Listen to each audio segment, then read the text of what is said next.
जय हिंद फ्रेंड्स, नमस्कार। आज हम लेकर आए हैं हिंदी ग्रामर के वीडियो में। टॉपिक है हमारा पदबंध।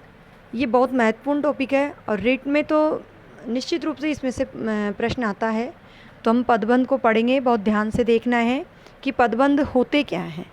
इसको समझने के लिए हम शुरू से देखते हैं कि जो पदबंध होते हैं उसे जानने के लिए हम शुरुआत से देखते हैं कि भाषा के अंग हैं वर्ण, शब्द और वाक्य।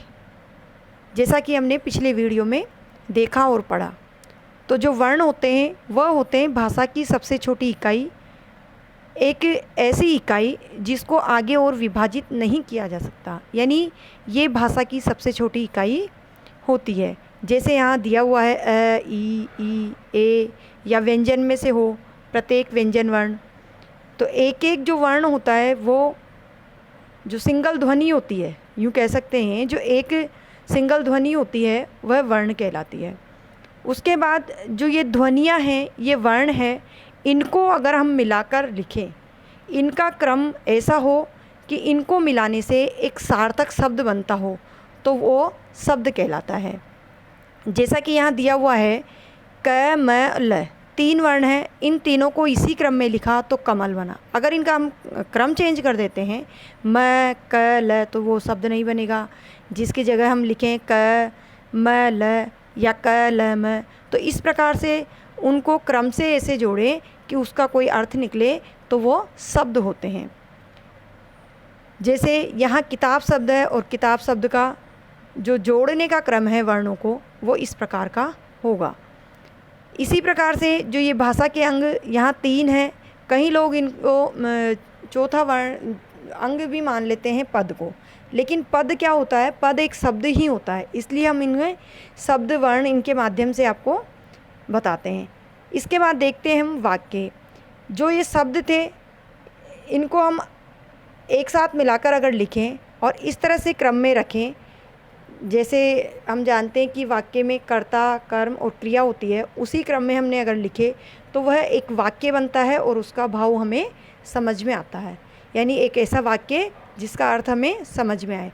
तो ये शब्द हैं जिनको एक साथ तीन चार शब्द, इससे ज़्यादा शब्द, कम से कम 2 या 3 शब्द तो एक वाक्य में निश्चित रूप से होते हैं। अब हम आएंगे कि पद कैसे बनते हैं, उन्हें देखते हैं। जो शब्द होते हैं, शब्द की परिभाषा है वर्णों का सार्थक समूह, यानी जो वर्ण लिखे थे वो हमने इस क्रम में लिखे थे कि उनको मिलाने से एक कोई अर्थ वाला शब्द बनता है, वह होता है शब्द।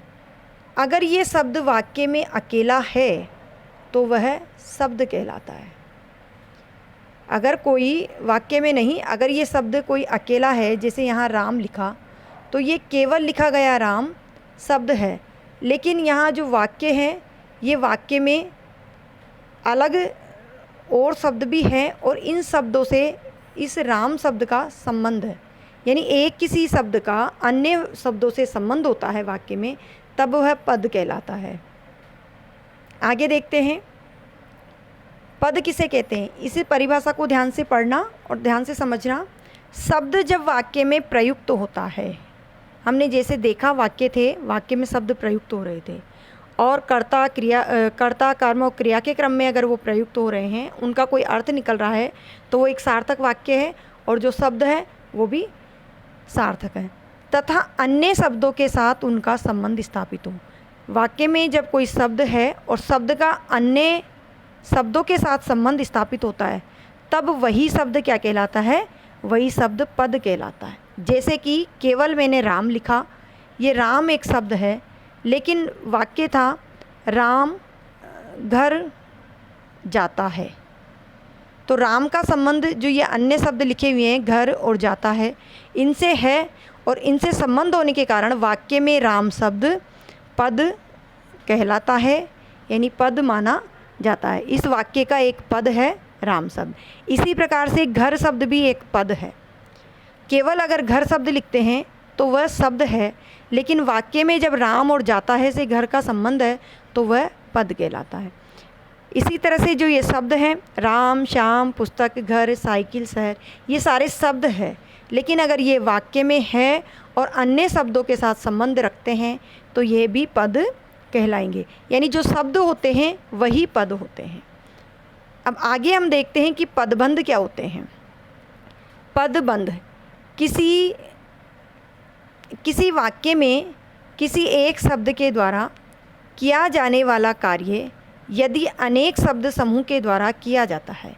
किसी वाक्य में किसी एक शब्द के द्वारा किया जाने वाला कार्य यदि अनेक शब्द समूह के द्वारा किया जाता है, यानी उस एक शब्द, जैसे राम कर्ता है, उस कर्ता के साथ कर्ता के विस्तारक शब्द भी है, तब भी वह कर्ता ही कहलाएंगे।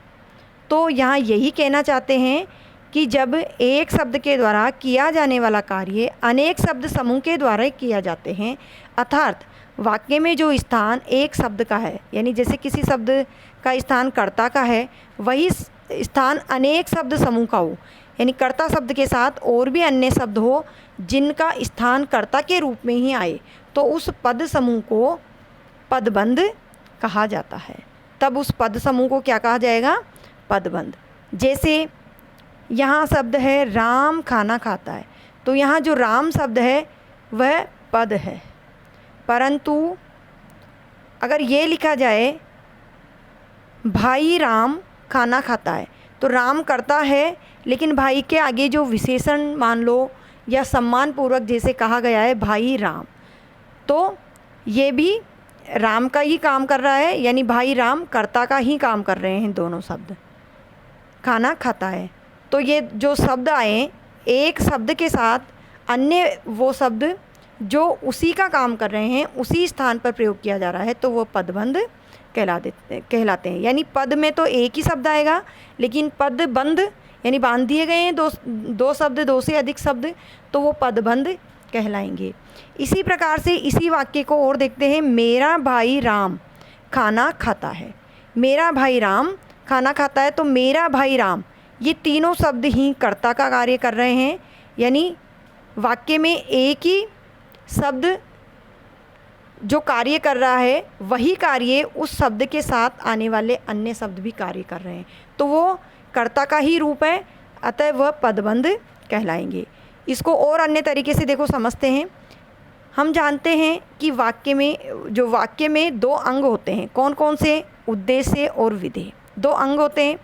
तो जो कर्ता है वो उद्देश्य का काम करता है, जैसा कि ऊपर राम है या भाई राम है या मेरा भाई राम है।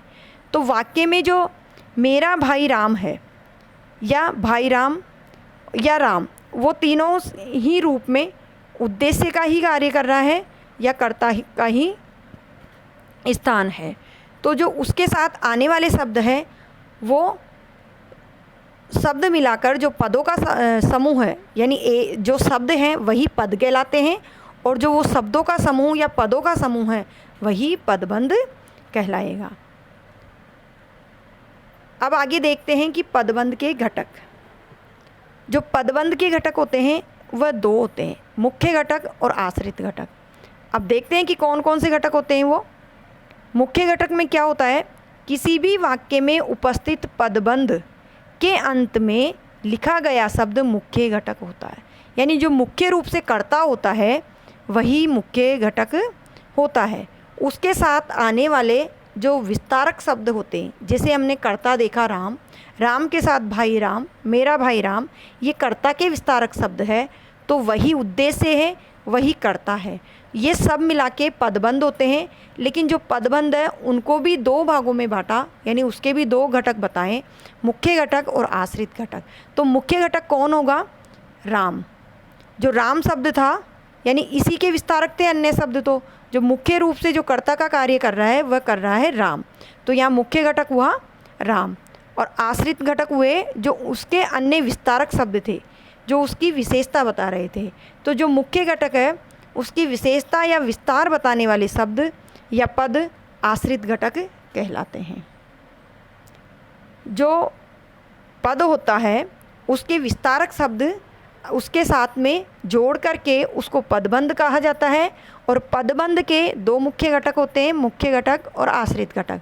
तो मुख्य घटक तो जो कर्ता है, मेन जो मुख्य नाम आया है वह मुख्य घटक के रूप में आएगा, और उसकी विशेषता बताने के लिए या उसके विस्तार के लिए जो अन्य शब्द जोड़े गए हैं वह पदबंध होते हैं और आश्रित घटक होते हैं।